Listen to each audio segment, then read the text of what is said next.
વાત કરીશું સુરતની તો સુરતના એક ભંગાર ગોડાઉનમાં આગ લાગવાની ઘટના બની છે। આગ ભભૂકી ઉઠતા નાસભાગ મચી ગઈ। મંગલમૂર્તિ એસ્ટેટમાં ભંગારના ગોડાઉનમાં અચાનક જ લાગી આગ। શોર્ટ સર્કિટથી આગ લાગી હોવાનું પ્રાથમિક અનુમાન સામે આવ્યું છે। આગ વિકરાળ બનતા અફરાતફરી મચી ગઈ। બારડોલી, પલસાણા અને સુરત ફાયર ફાઇટરની ટીમ ઘટના સ્થળે પહોંચી હતી। ભારે જહેમત બાદ આગ ઉપર સંપૂર્ણપણે કાબુ મેળવાયો છે।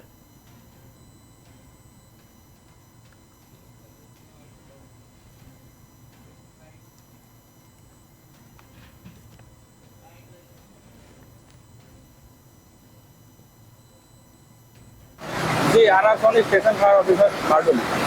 जो घटना बनी है कई जगह बनी? जी झोलवा खाते पलसाણા તાલુકામાં મંગલમૂર્તિ ઇન્ડસ્ટ્રીયલ એસ્ટેટમાં એક હિમાલય સ્ક્રેપ કરીને એક ગોડાઉન છે, એમાં આગ લાગેલો કોલ બારડોલી ફાયર બ્રિગેડને મળેલો હતો। એ બારડોલી ફાયર બ્રિગેડની ટીમ ઘટના સ્થળે પહોંચી કામગીરી હાલ ચાલુ છે। આગ શેનું ગોડાઉન છે? જી આરનું ગોડાઉન।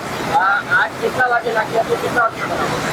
જી આગ લાગવાનો કોલ બારડોલી ફાયર બ્રિગેડને 10:30 વાગ્યાની આસપાસ મળેલ હતો। એટલે ફાયરની ટીમ બહાર લઈ આવી? જે હાલ 3 ફાયરની ટીમ છે, બારડોલી, પીઈપીએલ અને એસએમસી સુરત। આજકાલ આટલા કોઈ જાનહાની ના, પ્રાથમિક તપાસ કરતા કોઈ જાનહાની મળેલ કેટલા ટકા આગ જેમાં જે 70% જેવી આગ કાબૂમાં છે। 30% જેટલી બાકી છે। હાલ આગ ઉલવાની કામગીરી ચાલુ